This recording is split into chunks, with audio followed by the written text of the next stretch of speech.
Okay, good evening, everybody. Hope everyone's okay. Hope everyone is well, and most importantly, hope everyone can hear me. It looks like the microphone is working, so I'm going to take that as a yes. How is everyone doing? It's it's a bit of an interesting one.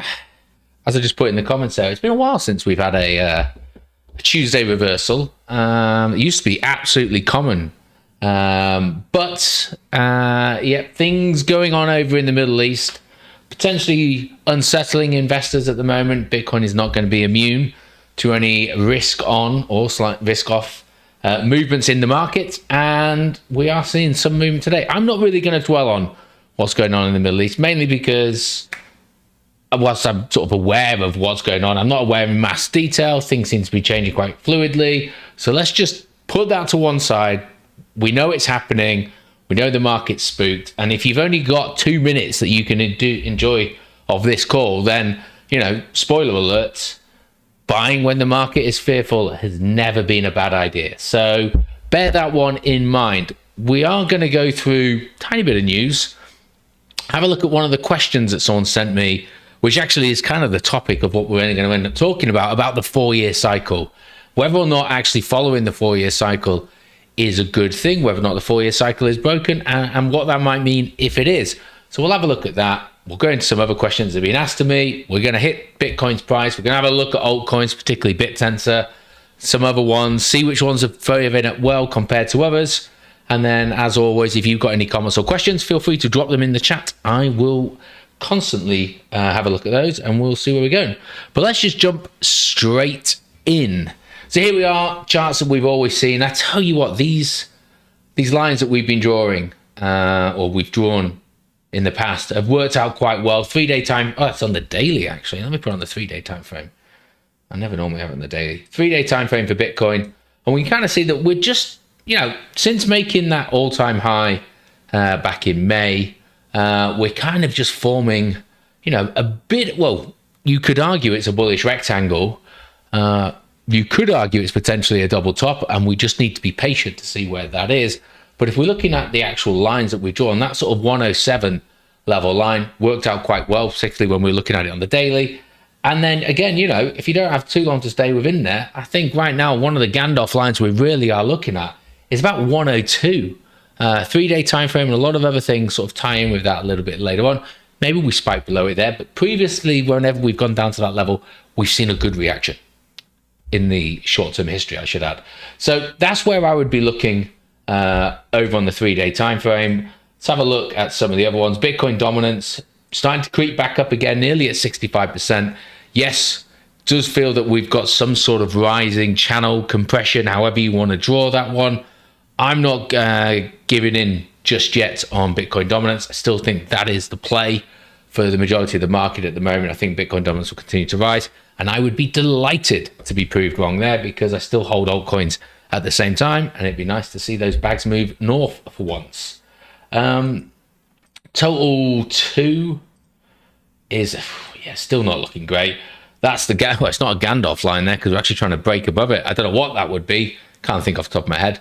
But yeah, really been struggling with that one. We're now at this sort of lower level chunk of price action that we've seen pretty much for the last sort of 6 weeks, I would say. 1.1 trillion is really where we think we want to see a bounce from there. That's probably going to tie in with that 102,000 level that I mentioned on Bitcoin. But we need to see it move there. And I mention this every week, and I'll say it again. Don't forget that in that time period I'm referring to on the left-hand side, on the right-hand side here, Bitcoin made an all-time high, but Total 2 is nowhere near it. And Total 2's all-time high is actually back in December of last year. So alts are still struggling. Bitcoin dominance has shown that to us beforehand, but they would be the levels I'd be looking at. 101 at the base, and still looking at 1.25 trillion for us to break above, try and get some movement there. If we can. Now, obviously, this can go up and Bitcoin dominance can still go up. It just have to mean that the overall market cap increased for that to happen. Looking at the final one of these 4 is BitTensor. And again, these diagonal support lines work really well at the moment in terms of where we're seeing price action. I will go into this in a bit more detail, obviously, later on, but we've come back up to that 420 level. It went through to about 440 on Tuesday, I think it was, the time of the last Avenger call. Since then, we've turned around. We can see it's pretty much a clear rejection from that. And that base level 350, we were hoping to hold. It hasn't held it yet. We're coming back down. We've had a lot of falling today, though. So don't, how can I word this? Don't be afraid of a bounce. I think most of us are looking forward to a bounce. But what I mean is, it is only natural that we'll see some sort of pullback across the board. I think it was like 13 red hourly candles in a row for Bitcoin. So it's only natural that's going to happen. Not to mention, let's face it, we are in a news-driven market at the moment. And any positive announcement across a number of things, tariff, Iran and Israel, bloody Ukraine, we keep on forgetting about that one, but that's there. Trump just announcing something else may sort of see this market turn around rather sharpish. We will talk about FOMC a little bit later on, but for me, I don't think there's anything really to report on that, but more of that later. So that's the very, very quick overview. Let's just go in, because you know what? We've actually had some relatively bullish news events for Bitcoin over the last couple of days. Truth Social, not only have they filed for a Bitcoin and an ETH ETF, but actually the one I wanted to mention here was that the SEC has actually approved Trump's media Bitcoin Treasury Reserve, whatever you like to call it, and they want to spend that 2.3 billion on Bitcoin. So the SEC approved that on Friday. Not sure the timeline for when those Bitcoin or that money will be spent on Bitcoin, but the SEC has made that positive step. For those of you that's thinking about leaving the UK, and I don't blame you for that, Thailand today announced a 5-year crypto tax exemption till the end of 2029. You go over there, no capital gains to be paid on any gains made in the cryptocurrency. So, another country sort of be more welcoming for crypto entrepreneurs and cryptocurrency investors. So yeah, potentially there's that there. Now there is hope, some hope maybe, because good old Brian Armstrong, the CEO of Coinbase, he is over in the UK at the moment. He's actually been to 10 Downing Street. He did meet with the Prime Minister. I think Prime Minister's still over in Canada for G7, but he met with some MPs and some ministers to talk about crypto regulation within the United Kingdom. No real knowledge of what he has spoken about, but it would hopefully maybe even just sort of give a shot across the bow about how he sees the market and how that maybe the UK actually needs to, I would say, get into the 21st century, but at least get into 2025 when it comes to terms of crypto regulation and sort of move towards how the United States are seeing it. Now, I would also potentially suggest that he was over there pushing a little bit of USDC and how well that can be regulated and managed as a stable coin. We'll have to wait and see on that. But I can't imagine he's gone over there to speak to ministers and say crypto's bad. So, maybe we'll start to see the United Kingdom, wise up to crypto investment, not punish it, not try and make it as restricted as it has been. And as I say, kind of get on board with where the United States are going and other countries around the world. Again, we'll just have to wait and see on that one. So it is an FOMC week. We cannot avoid talking about it. But to be perfectly honest with you, I don't think there's any real surprise that's going to come out of the FOMC. If we have a look at the moment, there's a 99.9% probability that the rate is going to remain the same. The markets have probably priced that in. And so, I can't understand or see how or why Fed Chair Powell would cut the interest rates based on the data that he's seen over the last 5 weeks, I think it is, since the last one. And more than likely, he is going to hold it where it is. However, what we always say is what we're really waiting for is to what he says within his speech and how he answers some of the questions. Is he going to be dovish?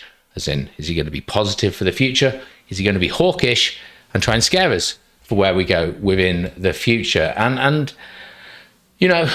tomorrow is FOMC day. We have one more before like a little break over the summer, which is the last day of July. And I appreciate it's 5-6 weeks away, but still it's actually looking, the probability very heavily weighted to us not having a rate cut there. And it's actually when we get back from the summer break sell in May, go away, come back in September, that we're starting to see a bit more possibility of a rate cut, whether that be a 25 or 50 basis points. We'll just have to wait and see. And, it seems like a long time ago, but, when we were looking at the back end of last year, excuse me, and Chairman Powell started talking about it, they did say they were only really looking at 2 rate cuts for 2025. We thought that wouldn't be true. We needed to be cutting the rates, but actually pretty much can discount tomorrow. So we're only going to have 4 more sessions of which he can do a rate cut unless he calls for an emergency meeting. And so, that 2 rate cuts is actually kind of working in line. If July he decides he's going to sit on the fence there, we're actually looking at 2 out of the 3. And so, maybe it's going to be that back end of the year before FOMC really becomes important. I think, the message or the message I'd be looking for in tomorrow's speech and his questions is, someone's going to ask him, when do you see rate cuts happening? And if he starts talking about that Q4, we actually might start to see the markets try and price that in ahead of time, because that would be a dovish. At least he's sort of admitting that we're going to get those rate cuts and giving us an estimation of where it is. If he skirts around the answer, then, they might send a bit of concern towards there. But ultimately, it's actually looking at the rate itself. And as we say, probably going to stay at where it is. So something to bear in mind there. I'm not sure why I've got this chart on. Don't know. Can't think why that one's there. I normally try and do my charts in order. So we'll just move on from that one. Looking at the questions, I want to get into the questions at the beginning so I can spend more time later on just talking about price actions. I think that's probably the better way of doing it. So I saw this question yesterday, and to be honest with you, thank you, Alex. It kind of gave me just, the headline, but also the title and the main discussion point for what we're going to talk about today, which is the 4-year cycle. So the comment from Alex is following on from something you mentioned last week. Do you think the 4-year cycle is broken? You talked about Bitcoin dominance dropping off and altcoins running much earlier in previous cycles. Does this impact the 4-year cycle, and what do you think the main causes? What do you think are the main causes of this? Sorry, thanks. Okay, so let's just put a chart on at the moment. So this is one of the charts that I think I put up last week. It might be in the week before when I showed this one. And this is just effectively, very simply, it is the monthly time frame, Bitcoin going all the way back to 2010. And I've just put green boxes lasting a year. So the white lines you can see on here are just the start and end of each year. There are some red and blue and green dots that we'll talk about in a moment. But I kind of just color coordinated how I view, and I think a lot of people view, sort of Bitcoin over the cycles. And you can see it does fall within that 4-year cycle. Now, I'm fairly certain that most people know what the 4-year cycle is, but just in case there's someone incredibly new, the 4-year cycle is based on the 4-year Bitcoin halving cycle. So the theory behind it is that, well, the practicality is that every 4 years, or it's not quite that, it's every 820,000 blocks? Anyway, roughly every 4 years, the reward for Bitcoin gets halved. So it started off at 50, 25, 12 and a half, 6.25, and it's now at 3.125 for every 10 minutes. That amount of Bitcoin is created, if you will, or rewarded to whoever wins the block. The idea behind that is that creates scarcity as time goes on. And so the theory behind the 4-year cycle is what you see is after each halving, Bitcoin gets more scarce. And then if you believe in stock to flow and things like that, that naturally then drives the price up. But going further than that, we get it where the price gets into such a level of FOMO, we get a blow off top, then we start to see a correction before the cycle builds again. And you can typically break down the 4-year cycle into 4 years. And I've sort of put a number of different titles within here, but year one, I'm going to start year one after the conclusion of a bear market. So year one being, we've come out of the Bitcoin bottom from the bear market. And for me, I always think that year one, it's BTC's year. BTC is probably the best place to put your funds because altcoins aren't moving as much. But ultimately, it's a consolidation phase. We're just getting over the shock of the bear market, and Bitcoin is starting to crawl out from the absolute beating it's received. We then move into sort of year two. Bitcoin continues to rise and building that momentum. But we are starting to see some money flowing from Bitcoin into altcoins, and altcoins typically in the past have picked up some speed. And then we get into year 3. Now, year 3 is the parabolic year. It's the blow off year, where we see Bitcoin does rise, but we also see a massive spike in altcoins, in total 2, which again creates that FOMO, leads to that blow off top. And then by the end of year 3, we then get into year 4, which is the bear market. It's that correction as we come crashing back down. And typically that lasts for a year. Then we start again. Now, what I've drawn on this picture here, the Bitcoin halving event, which does happen every 4 years, actually occurs in what I would class as year 2. So whether you want to call that the climb out phase, which I've labeled it here, or just year 2 Bitcoin into alts, however you want to look at it, that's typically where it is. So that's the 4-year cycle.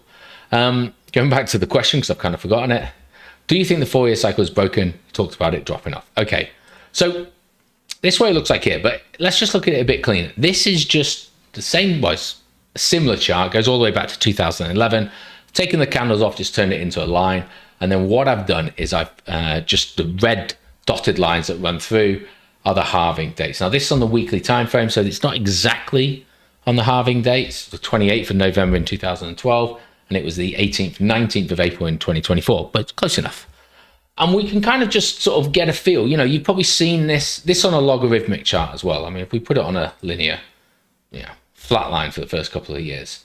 But on a logarithmic chart, you can kind of actually get a feel for that cyclical pattern, even if you don't know about the year breakdowns, because we can kind of see that after the red line, we have that move up, then we have a sort of a correction back down, which seems to marry for a similar kind of period. Then we got a bit of time of sort of flatlining or chop before we then get to another red line and we climb back up again. And I think, straight into it, we can see that. This is going to be yellow, I know it as soon as I draw it, but let's change that color. And I'm sure my head's in the way. So we can see it, halving happens, and then immediately afterwards, we have that large run up. And when we're talking about $14 by the end of the bull market, it's, $930. It's about an 80x there, but we have that large move up. We get into that second cycle, halving happens, massive move up. Yeah, and again, it's not as big, but it goes from 500 roughly to 20,000. So it's the best part of a 40x, is that? Yeah, trying to do my maths there, but 40x. So again, another large move going forward. We then have the next one. So now we're moving into 2020, and we have this halving event. We have this huge run up, and it is, don't let this kid you. This is 8,000 at the time of the halving. We get all the way up to 64,000 first time. It's 69,000 by the end. Sort of an 8-9x or 7.5-8x at least in terms of price action. So there's definitely something to be said about the cycle working previously. It's why a lot of people talk about the 4-year cycle. It's why I talk about the 4-year cycle. It's why a lot of us sort of have a view on where altcoins are going to go. I should have said actually in the theory behind it all, I will just quickly go back. The idea then is that the blow off top is sort of basically the 1st of December plus or minus 30 days. And the last 3 cycles, that's always kind of tied in. So you go back to 2014, the blow off top was the 18th of November. So 1st of December plus or minus 30 days. Go to 2017, and I think it was actually the 18th or 17th of December. But anyway, plus or minus 30 days. And then we have this one here, which was the 8th of November. And again, that's within the plus or minus 30 days. Right, so we've established that in the past 3 cycles, that seems to have worked quite well. Even just using broad brush numbers, we can see halving happens, spike up. Halving happens, spike up. Well, not even spike up, but a move upwards. We get to this cycle. Suddenly, actually, things do feel a bit different. And we're still talking about all-time high territory. Of course we are. But the size of the move that has happened is not quite where we would have hoped it to be, and obviously, but in terms of where we see it. So halving event happened I think it's the 18th of April. It was round about 64,000. And since then, like I said, in previous cycles, in a matter of months, we're seeing that sharp move up. But we're not seeing that now. from 64,000, it's not even doubled. I know we've got to six figures, but it actually hasn't doubled.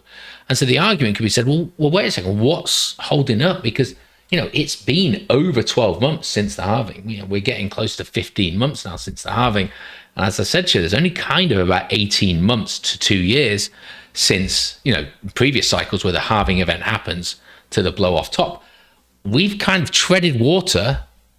Okay, you could argue we've almost 2x, but we've treaded water for 75% of that timescale, where in previous times we have seen that uplift.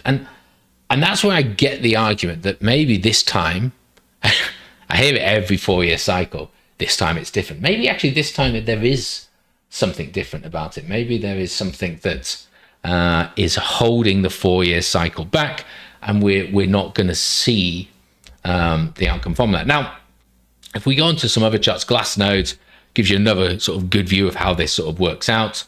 So what I've got here is epochs. Epochs obviously been just an amount of time. We've got epoch 1, which is in orange. That was when the rewards were at 50 BTC. Epoch 2, 25. Epoch 3, 12.5.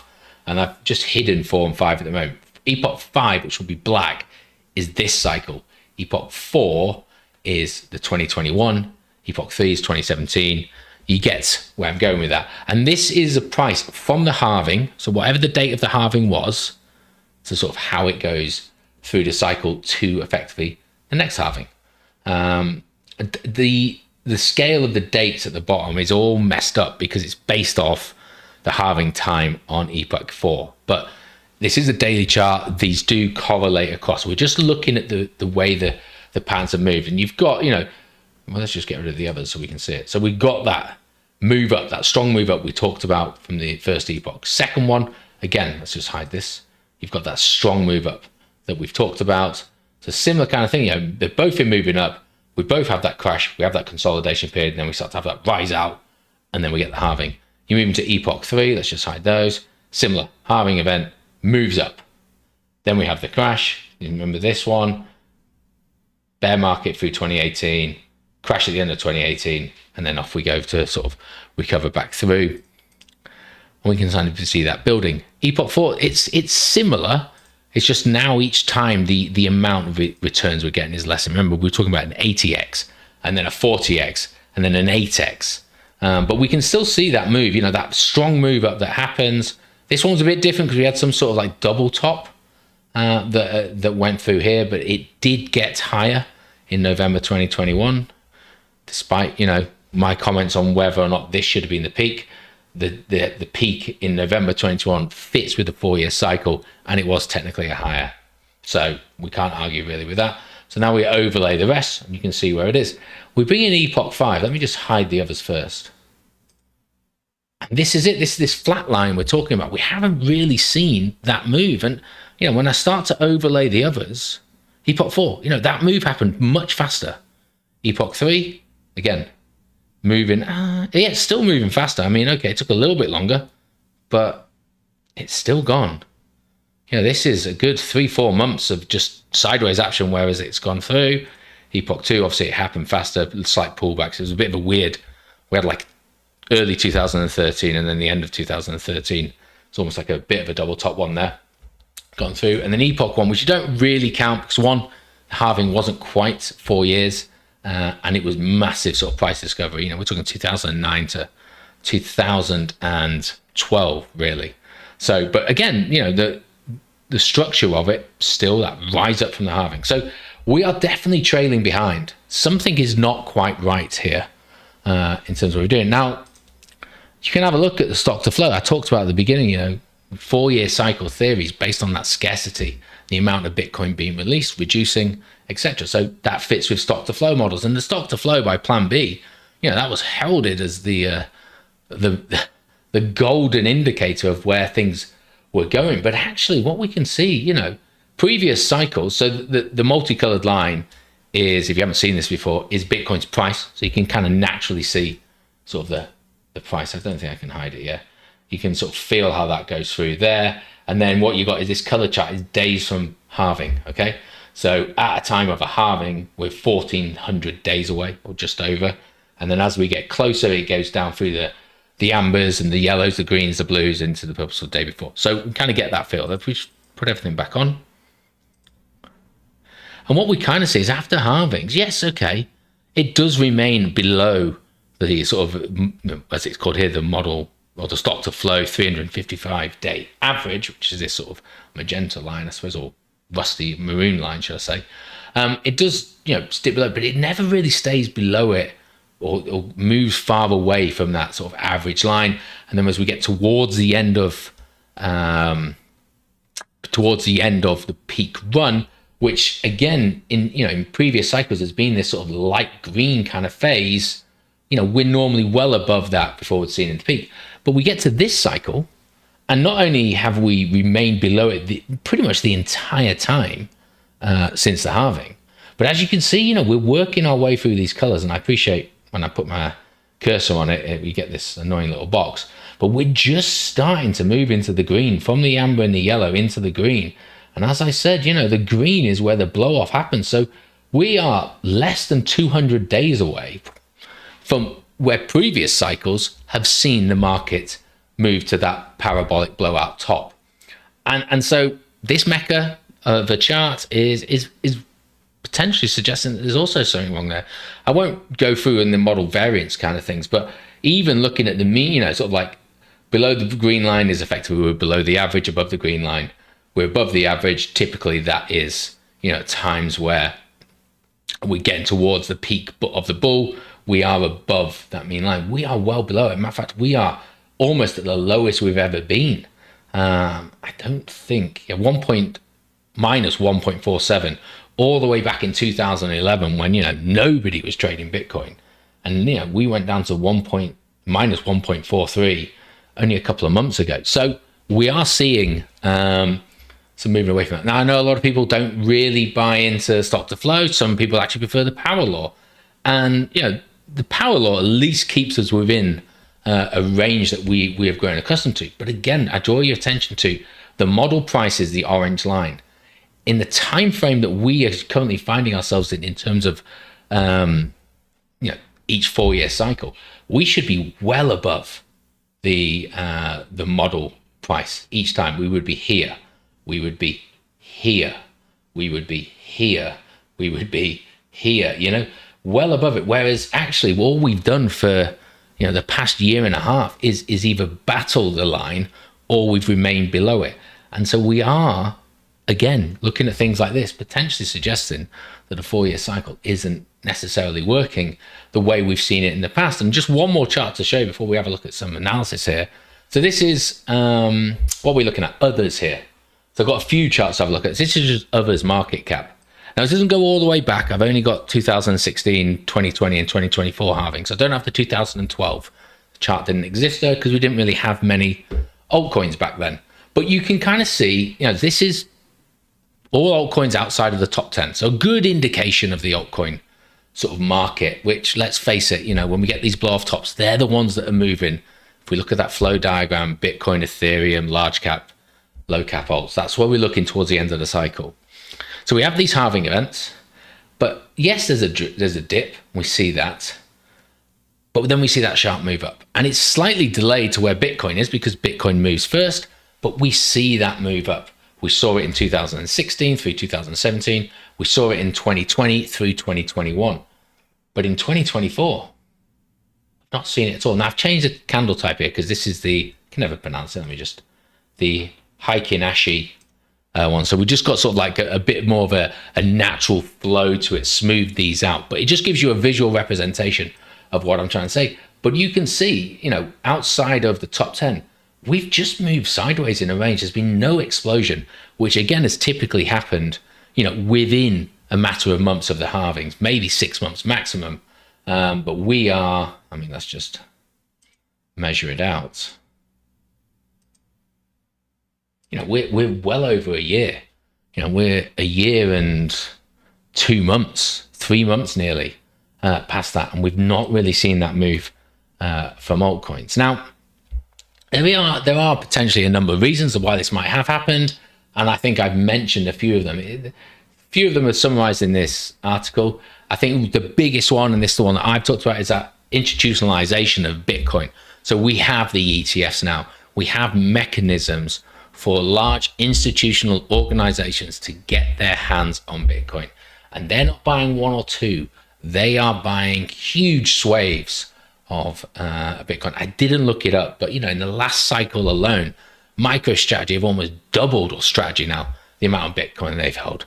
Look at the likes of Fidelity, of BlackRock, the amount that they have bought in such a short space of time. So we're just seeing actually that, yes, price of Bitcoin has risen, but it's not risen through FOMO and through retail flying into the market. It's actually through institutions.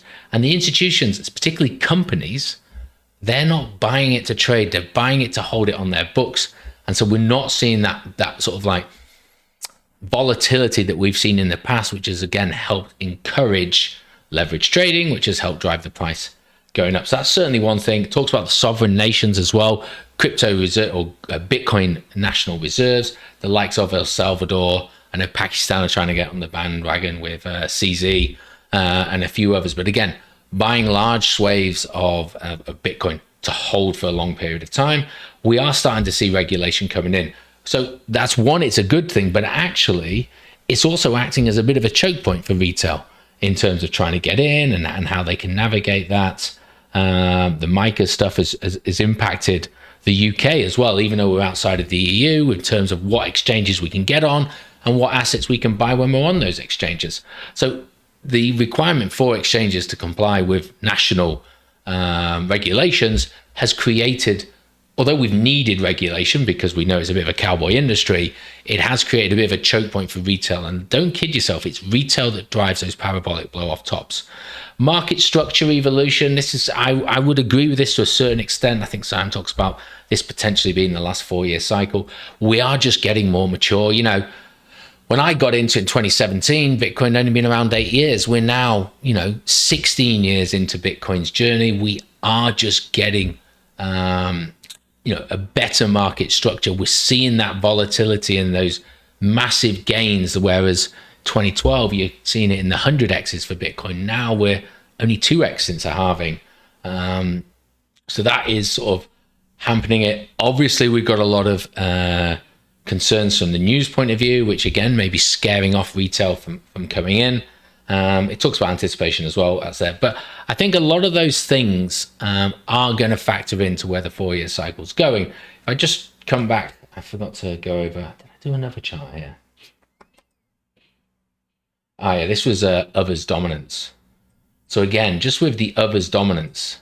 So this is again how much crypto assets outside of the top 10 move against the top 10, including Bitcoin. And after each of the halvings, we see the drop off, but we then see that massive move. This has just been a constant nosedive down.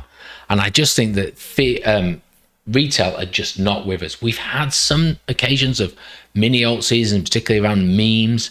I didn't bring up Pump Fum sort of getting suspended on Twitter, but the likes of the memes sort of driving sort of some small movements, and they are small movements in the grand scheme of things, and money through into altcoins, getting retail invested within it, getting retail interested within that. But so where do I see where we are and what's going on?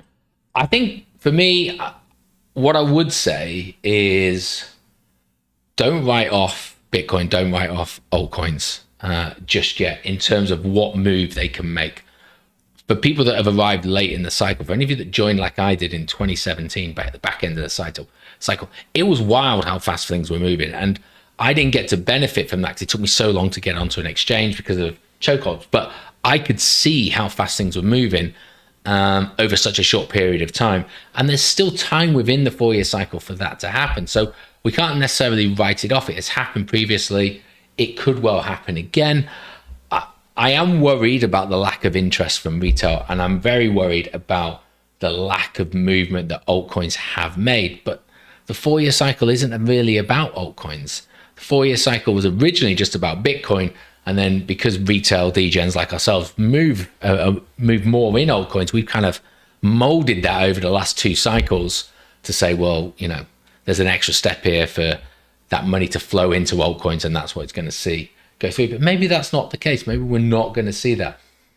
I think we'll know, obviously, by the end of this year. But what we really need to see is what the institutions are doing. So much of it is held up. You think about Strategy over 500,000, Fidelity over, I think it's 100,000. We've got BlackRock with 600, nearly 700,000 Bitcoin. Bear in mind, it's only 21 million. I've already talked about 1.2 million there. Never mind what other publicly listed companies have, what other sovereign nations have, things like the Satoshi wallet, etc.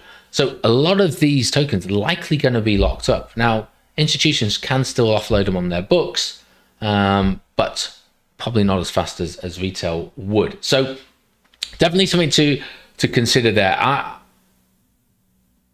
trying to word this right. Sadly, we are going to have to wait. I'm going to just follow the 4-year cycle. I'm still positioning myself either side of it with Bitcoin and altcoin split until it breaks. And it could well break at the end of this cycle. But that isn't necessarily a bad thing, because if we were sticking with the 4-year cycle, we've got 5.5 months until we're going to get that blow off top and we're going to be in a bear market. And there's probably a lot of you are sat there looking at your portfolios at the moment going, there's no Lambo for me right now.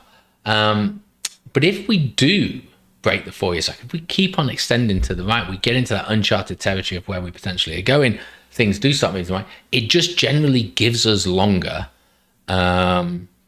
to be within this market, to experience an uplift before we see a crash. If we do see a 75%, 90% in altcoins crash, as we have done in previous cycles. And that time is going to help us get through some of these difficult news events which have caused the volatility we've seen over the last 6 months, whether it be tariffs, whether it be conflicts and wars, whether it be concern over recession and everything else, whether you're waiting for global M2 to really get itself out.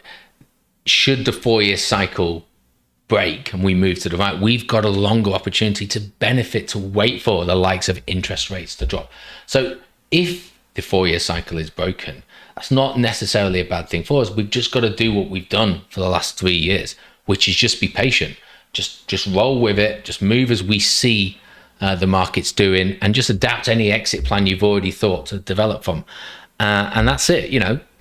Despite what I said earlier about Bitcoin's market structure, maturing, it's still a new market. It's only 16 years old. We're only talking about 4 cycles that the 4-year cycle has been through, if you include this one. So we've got to give it a bit of a bigger data set, but it's something that we'll keep our eyes on. If any of you are interested in the chart, I did post a link to the trading view for this chart in Discord. I have to find it again, but if you can't find it, just tag me. I think I pinned it. I might have pinned it in Avenger chat. Anyway, so that's kind of where I see that going from there. Let's just quickly talk about this other question, then we can move into some price action. So Mandy's put a couple of questions for tonight. Can you explain why there's some huge wicks on one exchange which don't happen on another? And then she gives an example. Why does that occur? And is there anything we can learn from that type of activity? So I'll use that one that you've shown through here. So it's Athena, and this is what you're talking about. So I just picked up the Mexi one, and then I've just picked up a Binance chart. And you can see there's a massive difference within those. And there's 2 reasons why this has happened. One's far more common than the other. And normally the issue is it's a UI. This chart from TradingView is just taking a feed, whether it be via an API or just the data being given to them, in a timely manner by Mexi. And for whatever reason, there's been an error within it. And so we see on lots of assets, massive drops like this, immediately correct. Now I'm on the 5-minute time frame, but actually if I go down to the 1-minute time, I'm not gonna.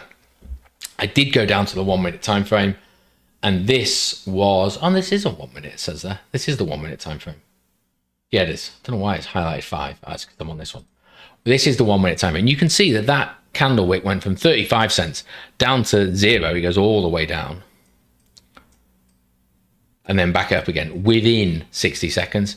That is most commonly caused by a UI API bug.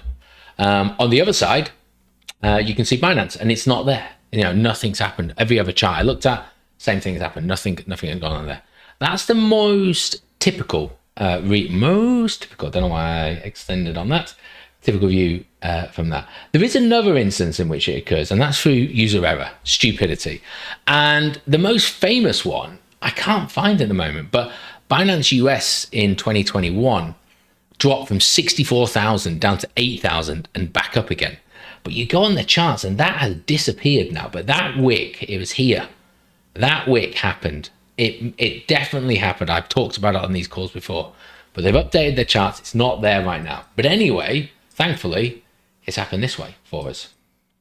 So we can talk about it there. I'm just seeing that already at 105,000. So what's happened here is it's on the daily. If I put this on the lower time frame, I'm never going to be able to find this. You're going to have to bear with me now. This was an error. I've started, so we'll continue. Or not. Won't go back. Won't go back. Only goes back to November next year. Okay.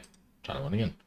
Anyway, I was going to show you that this was not over a minute. But what you got to remember is this price that is shown, and this is going to semi-answer your second question, but the price that is shown here is just the last price that was paid for the asset. And that's why it updates as quickly as it does.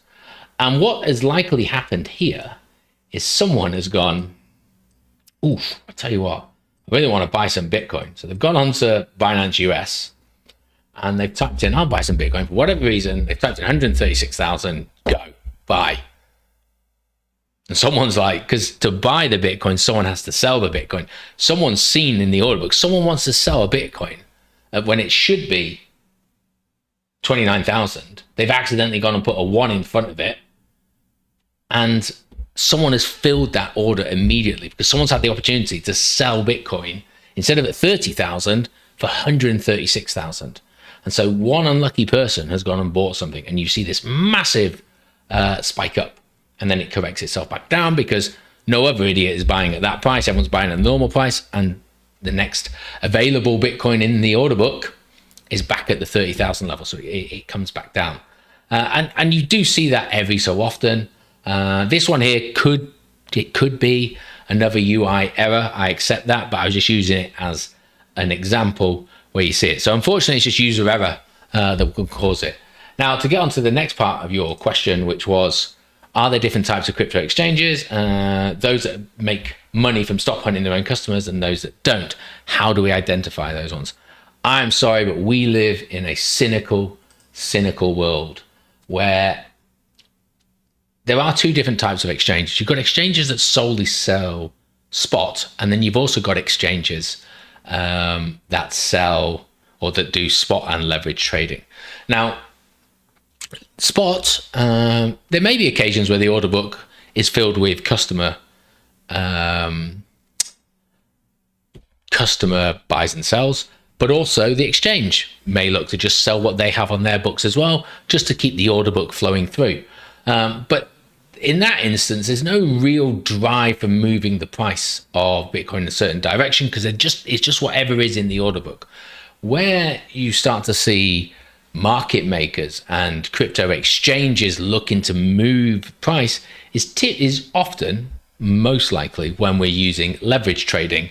And that's why we always look at the liquidation heat map, which we'll look at a little bit later, because that is controlled by market makers. And it's not usually the exchange. The exchange doesn't usually carry the volume of dollars or other fiat currencies that's required to maintain a strong order book within the leverage trading market. So they go out to companies that are the market makers. They provide the liquidity to the market. So it's no one exchange you can say, well, I'll go to X exchange because they just manage the order book themselves. I can't tell you which exchange do it. I would argue that every exchange uses external market makers to provide that liquidity. And it's difficult to find out who the market makers are. They don't really advertise themselves. Now, I cheated a little bit and I asked ChatGPT if it could just give me some of the names you may have heard of, some of them you'd be surprised about, but just looking at the bottom of it here.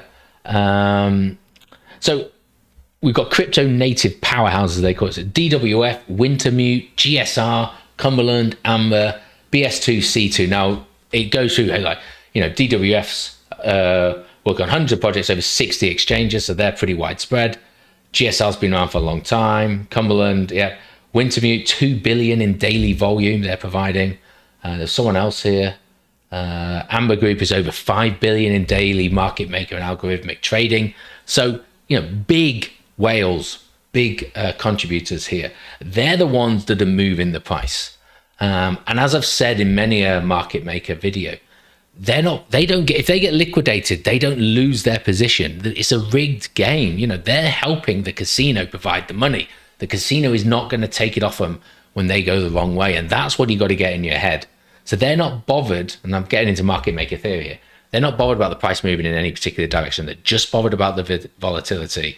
And that is why they target the liquidation areas, because they're like, right, okay, a lot of people are going long here because they're getting greedy. The short liquidations are the long liquidation levels below where the current price is are piling up. We're going to reverse and move that price down to there. There's other ones here, and one of the bigger ones that I would talk about is probably Citadel. So the likes of BlackRock and Citadel, they are probably the big market makers, in my opinion, providing it. So when you talk about going against exchanges, you're going against some big powerhouses here. And so when you actually understand market maker theory, it'll even put the fear of God in you, to not trade at all, or you'll just understand that actually you're very rarely trading against another human. You're not really trading against an exchange. You're trading behind this, high-speed algorithm from a massive conglomerate company that just has, trillions of dollars in assets under management, flooding the markets with billions of dollars every day just to take the other side of your trade so that you think you might be able to make $50 and you're against someone that's putting in billions. Kind of shows you the playing field that you're dealing with. So there's no one exchange. I'm not saying that any one is worse than the other. Going back to your first part of the question and this part here, what you do have to look out for when you are trading, and I fell foul of this with Bybit some years ago, 2022, is how their charts are developed, because some of the smaller exchanges don't have their price charts, if you will. And so what they use, they use an average of other charts. So they, let's make a Harry exchange. I'm too small to, have my own charts. So I utilize a hybrid of Binance, KuCoin, and Mexi. Then I throw in my little formula to how I weight those three charts and those three order books. And that creates the price that is generated on my exchange. And so some of the smaller ones, the risk with going there is that, one, the order book isn't particularly deep for spot, so you can get moved around quite a bit, but also they may not be playing with a level playing field. And I fell foul of that with Bybit. I've explained this story a couple of times on a really low asset, and it was only $5,000. But it's the principle of what happened. And I don't want to go through it because it'll take 10 minutes, but I was leverage trading that, and I got liquidated with a stop loss in place, without my stop loss getting hit, because I went into the finer detail. The way they did last traded price and market price, they used two separate charts from that. And so a chart from another exchange hit that price. So I got liquidated rather than my marks price, which was the stop loss, which was off another chart, which the price hadn't moved there. And so it was a bit of an unfair advantage again on me. That was with Bybit. It's a pretty decent exchange there. And so, that was a bit of a sour one to take, just because it wasn't fair, in my opinion. The small print, after I, went through support and found out how they did it, you could argue they were in right, but it certainly wasn't moral, in my opinion, of how they got about it. But anyway, that's where we are there. Right, we are just about to talk about Bitcoin, but let's just see if I've missed anything. Markets have priced in September for most likely first cut, with December for the second. Powell most likely to say he'll need to see if inflation or weakening the economy. Yep, he will definitely be driven by the data, and we'll just await the data with the Fed's mandate of 2%. It's like every time. Erjan's put, maybe it's just the ETFs taking effect and reducing the volatility of BTC. From now on, we may have flatter sides. Absolutely. But that kind of argues that the 4-year cycle may well be broken then, because that 4-year cycle needs that sharp bear market. That's what we've seen before, that 70s to 80% correction with BTC. and that 90 plus correction with altcoins. I think it's an interesting possible cycle. We'll just have to wait and see. How I've kind of positioned myself. But let's get into Bitcoin. And interesting to see, we've actually seen an all right move off a level at the moment. But this is the 12-hour time frame. You've got my liquidation heat map blocks over there, with today's action really wiping out where some was building up beforehand. But we've got these two zones here. But the two things I actually want to focus on the most at the moment is the fib levels. So I don't know if you can quite see it, but just under here at 109,774, that fib level. Bearing in mind that I drew this fib back here. So this fib line actually runs from this point in March 14th, 2024, down to this point here, 5th of April, 2024. So that's the extension now. I just moved it across here, but you can see the line joins. And since then, I've not moved it, and it's worked out just perfect. I've had no reason necessarily to move it, and I would argue that except for a crazy 36 hour period in late May, this this 109,774 line has acted like a very strong resistance level, and each time we've gone into it, we've corrected from that, and we almost got back up there Sunday night or yesterday even. But we've had that correction that's come back through. Now, I haven't, now that we've got into the higher levels, I've not got like the 1.726 or whatever, 4 it'll be. So I've taken that one off. There's 618, so it's a hell of a drop back down there. But just, bear in mind that level, sort of just under 110,000 and just over 95,000. Now, as I mentioned, that we do have a Gandalf level, and that Gandalf level for me is that roughly that 102. And we can kind of see, this price action here is kind of held through. We did spike through it where we saw that drop back down. We got it there.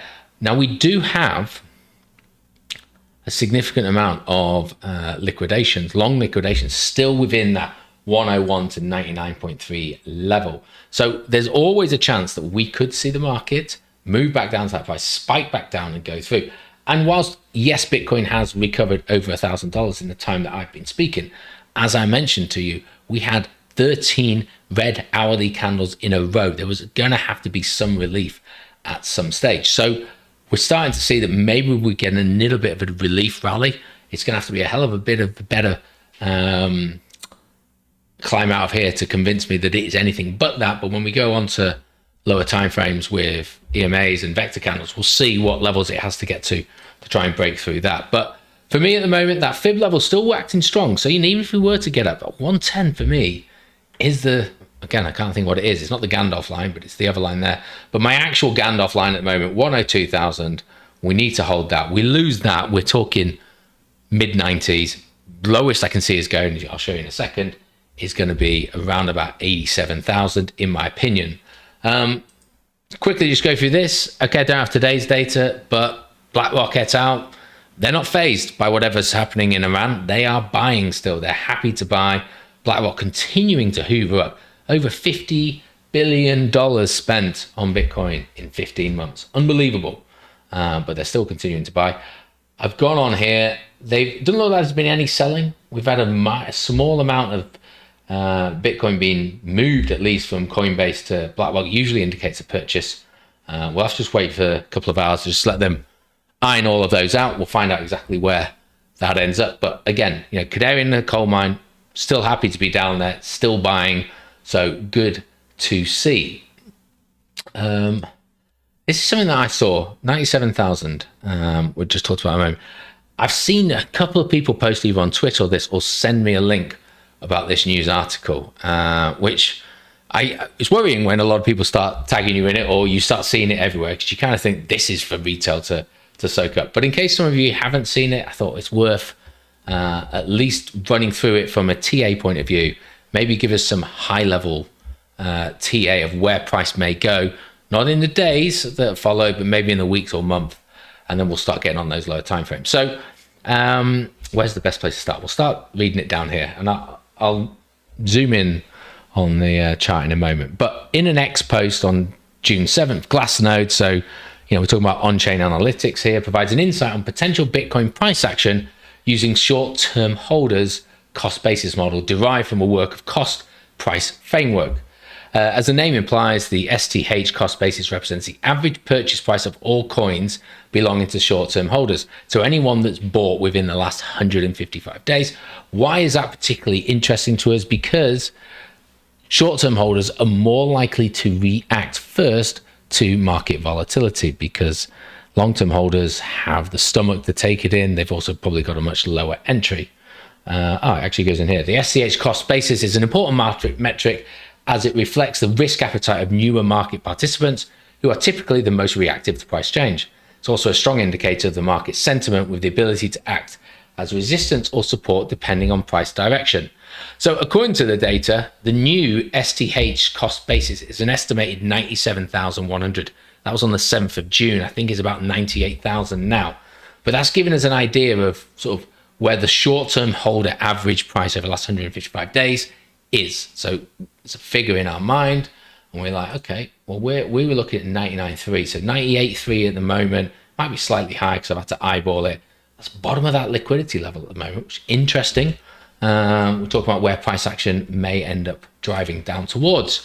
But it goes on. Using standard deviation bands, it's further identified two other levels of interest for us.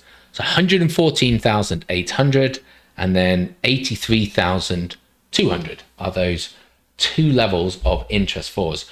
Why are those important? Well, what the model effectively goes to say is that the one standard deviation, actually, I'll tell you what, this is the same article, it's just this is the one that someone sent me. So here we go. This is it, taken from Glassnodes. So we've got the blue line is the short-term holders cost basis, which as of the 7th of June was at 97.1. I've tried to extrapolate a cost by actually going on Glassnodes, although again, the data is not available unless you pay that £900 a year, whatever it is around about 98,000. Could be 99, but sort of that kind of, it's still within the ballpark of 97, I think. But what we can see is that one standard deviation is the orange line, and just have a look. I mean, this only goes back to 2021, but just have a look where that orange line is. It's good resistance, but when it breaks through, what we actually see is it typically going then to the 2 standard deviation, where the market is overheated, and where we may see the next resistance band. So that is currently at 114.8. Now we got to 112.8, fairly close to it. And at the time we got to this orange line, that's where it actually sat. And we've seen that the market has then cooled off and come back down. So we may well see this battleground between 97, 98, wherever it sits at the moment, and that 112, 114, depending where it is as time has moved on.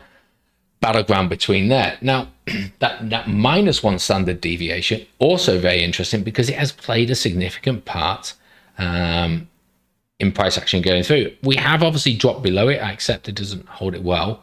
It doesn't cast iron hold everything from going through it. But it's a general good point of interest for price action.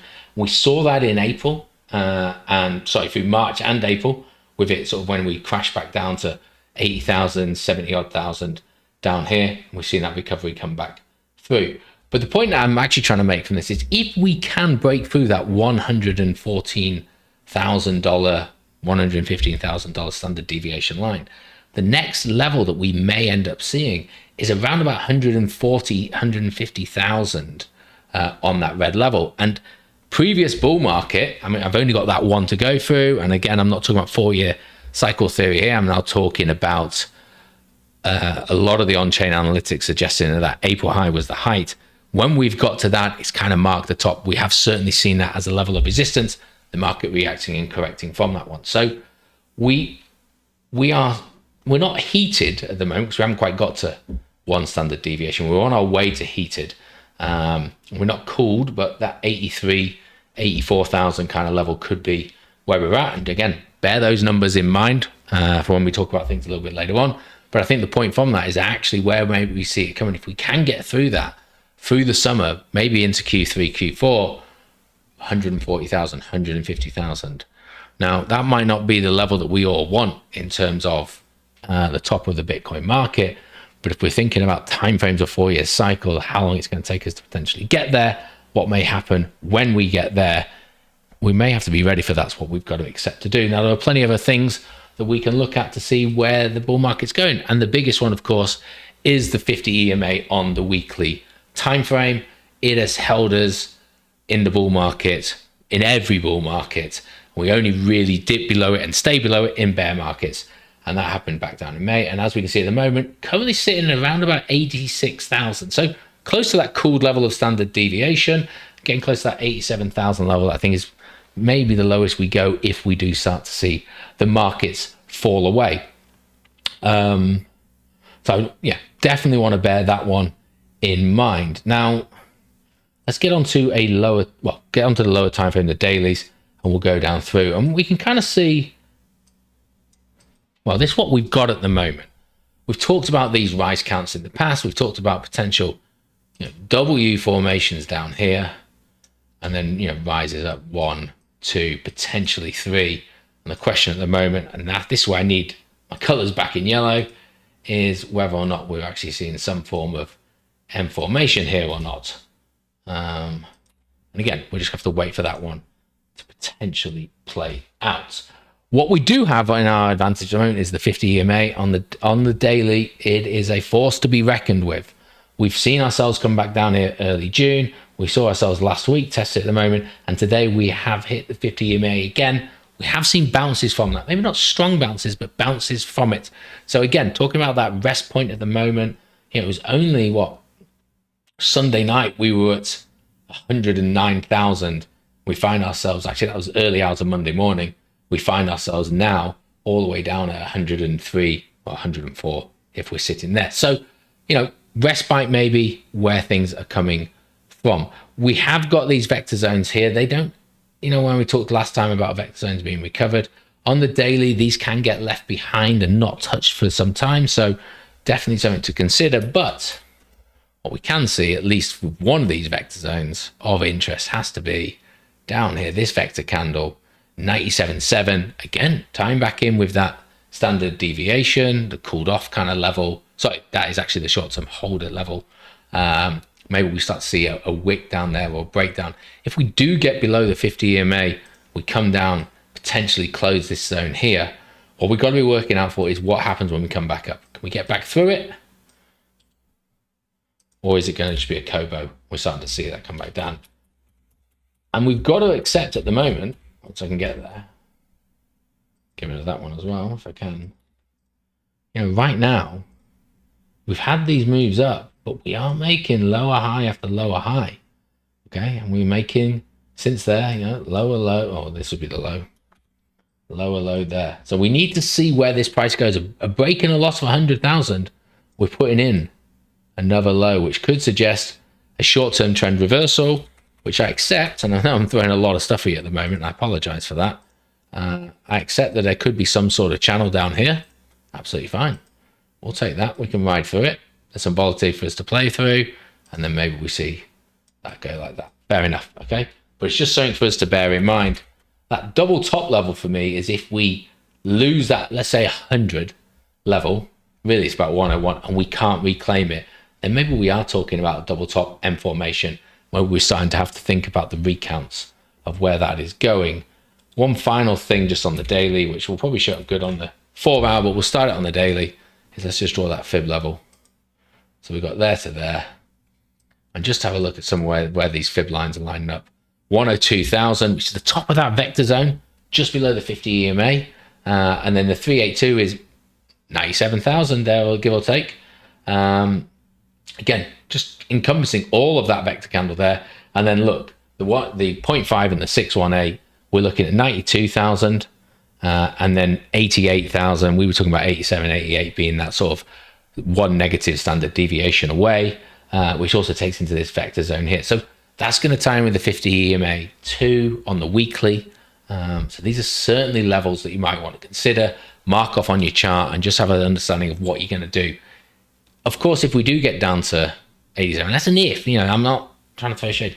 We could spike below it, but just bear in mind that if this is still a bull market, it's going to bounce, okay? So when everyone's crapping the bed, if we get down there, that might be a good time to actually start placing an order if you've got anything on the side to place that order with. We go down onto the 4 hour time frame, And what we can see, so maybe there's a bit of hope here. So we've got the vector candles. I think they probably still line up pretty good.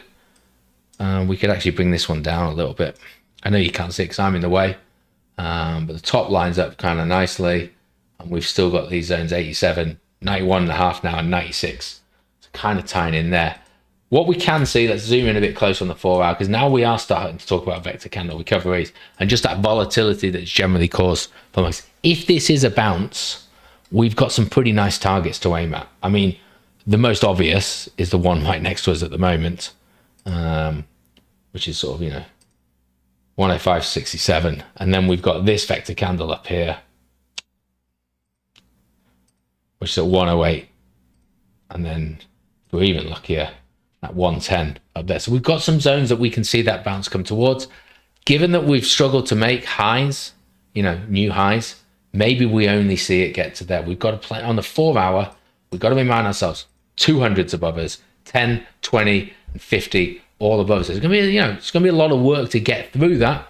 Some positive news may take us that way, but that's something we've just got to bear in mind. But maybe looking at sort of the 50% of this, maybe a level. I have not got any longs or shorts necessarily open at the moment because I've been focused on today's conversation rather than anything else. I did buy some Bitcoin today just before we went live, so there's a little bit that I've been able to benefit from, and I'll just have to have a look at where things are in the time frames there. We go on to charts here, and this is what I'm talking about. 1, 2, 3, 4, 5, 6, 7, 8, 10, 11, 12, 13 red candles. I know my candles are different colors, but they're all candles that have fallen, and we were going to see a relief from that. What we're struggling with at the moment, the 10 EMA and the 800 EMA on the 1 hour, holding us back. Everything else is fanning out in a not very nice way, and so what we may end up just seeing is another dead cat bounce start to come back through. Just again, bear it in mind with where we're going, but should we be able to break through that, the vector candles on the 1 hour still signaling that 108 level. So again, I would expect us at some stage, and if this bounce can hold, continue, maybe even on this move up, that vector candle to be recovered. We did this with Tau, but just look at all, I know it's hard to see, but just look at all the different color candles. Anything red, green, blue, or pink would have had a vector candle there. They've all been recovered over the last, it's on the hourly, over the last sort of 4 to 6 weeks. You can see on the chart right now. So there's no reason to suggest that this actually may still be the case. And actually, when we look at the big picture, we may just be at the bottom part of this range. And so, yeah, we've fallen down here. We may have that bounce to go, but to get really excited, we've got to clear 109, and then we've got to clear 110. To actually shake ourselves out from that and continue to form it going forward there. Right, let's have a look at Tau. I'm concerned of how long the time's been going. So Tau's had a bit of a cascade fall, and we're on the 1 hour. Let's go on to the daily. Start off with. So again, daily time frame at the moment, similar to Bitcoin in terms of we have just been making lower highs here. And again, I will say that this could just be some falling channel before we make that move up. And let's hope that it is. But we can only deal with what we're looking at the moment. And right now, we're still continuing to make those lower lows, lower highs as we're going through. We did lose that 350 level. We're starting to crawl back up to it at the moment. We have lost it. Still 4 hours to go till this candle closes, but it looks at the moment like actually this could be a vector candle in itself. What I would say is if we do close below the Gandalf level of 350, I talked about earlier, maybe even 340, for me, this vector candle down here has to be a consideration for us. And I'd actually really, if we close below that 340 level, I am looking at some sort of recovery of this vector candle. There's the 800 EMA starting to form now because BitTensor is now old enough to do that.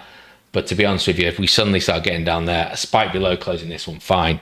It's a monster of a gap on the daily between 290 and effectively 220 there.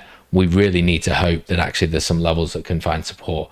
But you got to remember, it was a strong move out from that level. It was great whilst we experienced it. We know we can have strong moves on BitTensor. We like to talk about them when it's a strong move up. Doesn't mean that we can't have a strong, rapid move down. Let's hope that's not the case. But it's just something to bear in mind. Even on the daily at the moment, we are, I mean, look, this is, classic price action. I talked about that sidestep I made in terms of where we are, but we've come back down. I sidestepped after we locked at 390. I can't remember what day it was. I posted it in chat. We've come back down. We've then come up. And this looked like a great candle Sunday night into Monday. We've come up, but we've run into effectively the 50, the 20, the 10, and the 200 on the daily, all on top of each other at the moment. And then what's going to happen? We've had one hell of a high test. We've lost it. We've fallen out of the cloud at the moment. Doesn't really feel like just on TA alone that there's a level to turn it around. I mean, the Gandalf level, as I said, could hold us, especially if the candle closes above that. That's fine. We can maybe build some support off that and start to see us climb through. But definitely something to bear in mind on that one there. We go down the lower time frames. And we've got vector candles above us, which could potentially see us take some form of recovery. What worries me though is what are those vector candles currently sit, right on the 50 EMA, which is not looking the best for us at the moment. So yeah, maybe we do come back up here. We recover those vector candles. If we're ranging, I expect that to happen. We've cleared out every other vector candle in our past. And so maybe there's a trade opportunity for those that are brave enough to do it. But what concerns me the most, and I'll do it on the daily, but 4 hours just as valid, is this pattern here, very reminiscent of what we had coming out of the December, lower highs and lower lows, 50 EMA batting us down. Well, we've lost the 50 EMA now.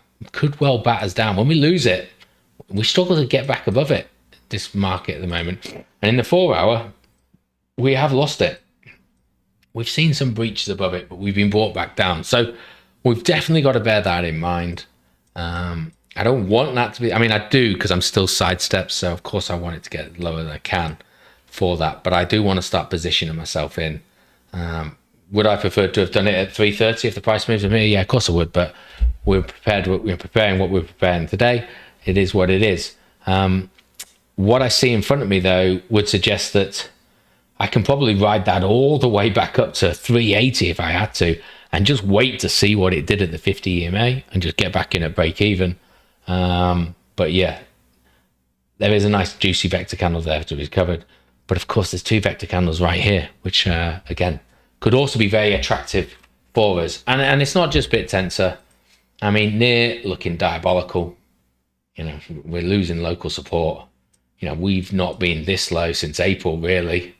Not looking great. Lower lows, lower highs.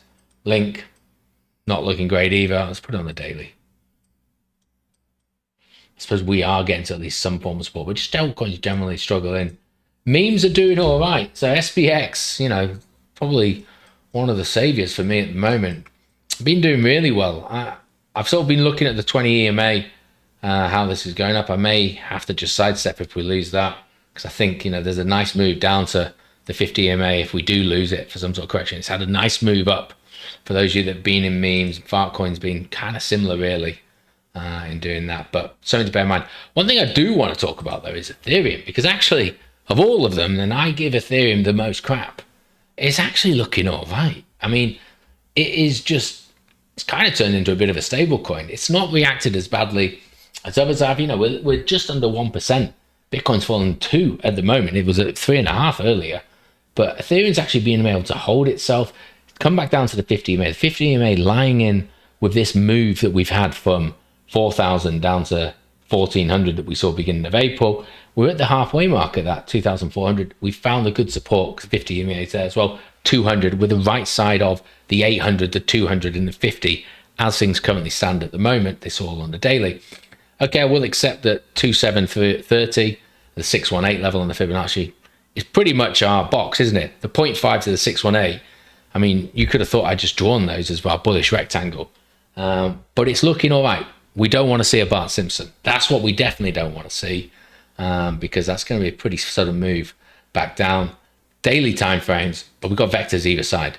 These ones obviously are fresher because they were formed sooner, but we've still got some up here. The battleground for me let's just call it 2700, and that's 618 level. But yeah, of all of the altcoins, that's probably looking the better. Anything else really to talk about? I don't think so. I've already gone through dominance and others and all of that kind of stuff. And looking at the time, actually, it's 9:15 already. It's probably where I will leave it. Just say that actually Ethereum, BlackRock have started to buy. So that's probably one of the reasons. I know some other whales. I saw the article, but I couldn't find it again. Largest amount of Ethereum purchases in terms of volume over the last few days that we've seen in years. BlackRock is certainly, I mean, at the end of May, BlackRock were at 4,500, so 4.5 billion. They're now at 5.2 billion spent on Ethereum. They have been buying, and they've woken up. Normally, BlackRock is zeros, but they've finally woken up a bit here. So good to see, and maybe that's helping to sustain it. But anyway, I think we'll just knock it on the head there, just because I've been rabbiting on for long enough. Thanks for bearing with us on that.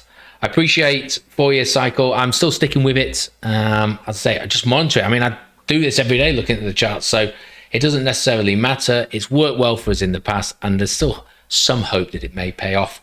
Whether that's going to roll over into altcoins, we'll have to wait and see. We need retail for that. We need FOMO to come in.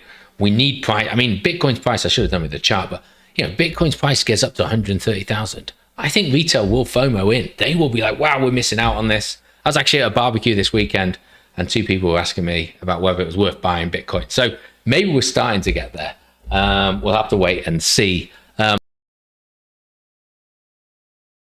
If you have any thoughts on them yourselves, do you want me to explain any better, just hit me up in Discord. And failing that, enjoy the rest of your evening, and I'll speak to you all soon. Cheers now.